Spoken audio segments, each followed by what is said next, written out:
tidak saja di Kabupaten Jayapura, tapi ada di Papua, di Papua. Dan semua orang Papua pasti mengenal sagu sebagai makanan pokok bagi orang Papua.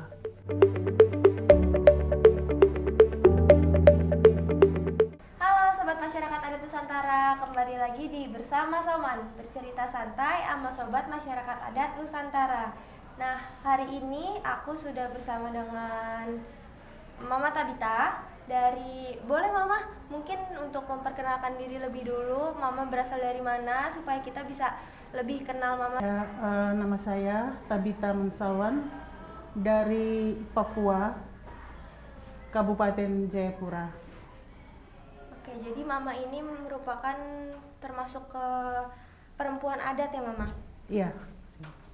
Untuk hari ini kita akan mendengarkan cerita dari para perempuan adat yang berperan penting dalam penyelamatan pangan Nusantara. Tentunya akan disampaikan langsung dari Mama Tabita ya Mama. Untuk episode kali ini judul kita yaitu Sagu Pangan Hebat dari Papua. Seperti yang tadi sudah diperkenalkan, Mama Tabita ini berasal dari mana Mama? Dari Kabupaten Jayapura. Kabupaten Jayapura. Nah, sagu ini merupakan makanan pokok di Kabupaten Jayapura, Mama? Tidak saja di Kabupaten Jayapura, tapi ada di Papua. Di Papua. Dan semua orang Papua pasti mengenal sagu sebagai makanan pokok bagi orang Papua. Kalau Mama termasuk ke dalam komunitas adat apa, Mama? Kalau saya termasuk dalam komunitas perempuan adat di Kabupaten Jayapura, tapi khususnya di Devonsor Utara. Saya sebagai Ketua PHD Devonsor Utara. Ketua PHD Devonsor Utara. Oke. Mengapa sagu menjadi salah satu makanan pokok bagi masyarakat adat Papua nih Mama? Tadi kan Mama sebutkan bahwa sagu merupakan makanan pokok bagi seluruh masyarakat Papua. Kenapa bisa menjadi makanan pokok? Karena sagu itu sangat bermanfaat sekali. Selain kita mengkonsumsi makanan hasil dari kebun maupun makanan padi atau beras, tapi sagu adalah bagian daripada komunitas yang ada di setiap kampung, dan itu juga ada di setiap daerah. Ada juga sagu sebagai makanan yang mereka harus konsumsi. Dan jika kalau tidak ada beras atau tidak ada makanan pokok yang lain, tapi sagu adalah bagian yang sangat mereka konsumsi. Bahkan bukan saja mereka konsumsi atau mereka makan sebagai sagu dibikin papeda, tapi itu juga bisa dibikin kue, bisa dibikin cendol, bahkan banyak sekali manfaat dari sagu itu. Oh, berarti nggak hanya makanan pokok tapi bisa juga dijadiin kayak kue dan makanan-makanan lainnya gitu ya Mama? Iya. Berarti makanan pokok selain sagu ini sebenarnya ada, cuma sagu itu yang selalu ada di Papua gitu ya Mama? Iya, selalu itu ada. Kalau untuk proses pengolahan sagunya sendiri itu seperti apa Mama? Pertama, dari pohonnya? Iya, pertama sagu itu dibersihkan, dibersihkan pohonnya. Setelah itu baru ditebang dan sudah sagunya sudah jatuh atau sudah ada di bawah, terus mereka harus belah sagu itu, terus mengambil isi dari sagu itu dengan ada tradisional maupun dengan cara menokok, tapi juga mereka ambil isinya dan memakai mesin untuk mengolah sagu. Ya. Kalau Mama Tabita sendiri pernah mengolah sagu jadi apa aja nih Mama? Pernah selain makan papeda, tapi juga bisa bikin kue sagu, bikin cake, ataupun juga dari sagu juga bikin mie dari sagu. Oh, bisa jadi mie juga.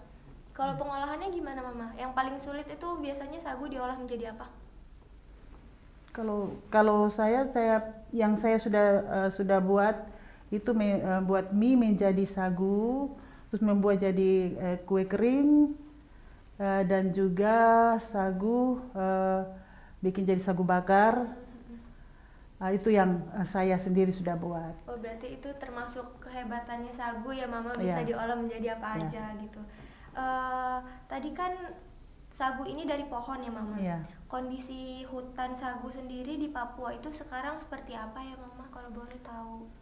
Hutan sagu di Papua, khususnya di Jayapura yang saya lihat, sagu itu tidak ada kesadaran dari masyarakat yang ada di Jayapura maupun tempat lain yang belum kami tahu secara keseluruhan. Tapi mereka tidak sadar bahwa penimbunan daripada pemerintah atau mereka mengambil untuk penimbunan tempat untuk lokasi pembuatan rumah atau pemerintah pakai untuk ada perumahan-perumahan, itu mereka tidak sadar bahwa mereka sudah menimbun sagu itu, menutup sagu itu sehingga tidak kelihatan lagi dan hilang sagu yang ada di situ. Berarti kondisinya banyak pohon sagu yang sekarang udah jadi perumahan, Iya, seperti itu Mama. iya. Kalau usaha-usaha yang sudah dilakukan oleh perempuan adat selama ini tuh dalam menjaga hutan ada atau enggak Mama? Ada. Dalam bentuk apa? Mencoba untuk penanaman sagu, penanaman pohon sagu di setiap lokasi yang kosong. Berarti Itu sudah ada, sudah. lokasi-lokasi kosong Ya, kosong yang mulai ditanami ya, dengan pohon sagu. pohon sagu ya. Tantangannya Mama dalam menanam pohon-pohon sagu itu adakah tantangannya? Tantangannya pasti ada. Kalau Bisa diizinkan. diceritakan Mama kepada sobat masyarakat adat biar mereka juga tahu tentang tantangan apa yang Mama hadapi di sana dalam menanam pohon sagu. Kalau saya tidak langsung turun dalam situasi penanaman, tapi dari perempuan adat yang lain mereka pernah fasilitasi dari kehutanan untuk ada penanaman kembali. Ada teman-teman yang sudah terjun pada saat itu untuk penanaman pohon sagu kembali yang sudah punah, yang ditimbun, itu yang sudah dilakukan untuk penanaman kembali pohon sagu. Berarti yang saat ini sedang dilakukan itu penanaman kembali ya Mama ya. Untuk para soman yang ingin ikut serta dalam penyelamatan pohon sagu ini di Papua, bisa banget untuk berdonasi di Aman, karena dari donasi tersebut tentunya kita akan gunakan untuk mendukung dan memperkuat gerakan-gerakan masyarakat adat. Nah, salah satunya itu yaitu gerakan penanaman kembali pohon sagu yang ada di Papua. Terakhir nih Mama, ada gak yang ingin Mama sampaikan kepada sobat masyarakat adat yang nonton talk show kita? Imbauan kami kepada masyarakat yang sudah menonton saat ini, kita tidak menebang pohon sagu sembarangan, tetapi baiklah kita harus menjaga sagu, karena sagu itu adalah makanan pokok bagi kita orang Papua, karena itu bagian dari identitas kita sebagai masyarakat adat yang harus memelihara lingkungan, bahkan makanan yang sudah dari nenek moyang kita untuk kita teruskan makanan pokok kita sebagai orang-orang yang sudah menghayati bahwa makanan pokok ini sangat berguna sekali bagi masyarakat adat Papua. Oke, jadi jagalah hutan sagu agar dapat menjadi makanan pokok terus ya Mama ya. Karena dari awalnya juga emang ini makanan pokok bagi masyarakat Papua. Oke, jadi segitu aja untuk para soman. Terima kasih kepada Mama Tabita atas ceritanya. Semoga semua yang disampaikan oleh Mama Tabita dapat memberikan inspirasi dan berguna untuk kita semua, terutama untuk para masyarakat di Papua. Bersama saya Abril, sampai jumpa di Bersama Soman episode selanjutnya. Halo Sobat Masyarakat Adat Nusantara, dukung kami dengan berdonasi dengan cara klik link di bawah. Ayo jadi bagian dalam gerakan masyarakat adat sekarang juga.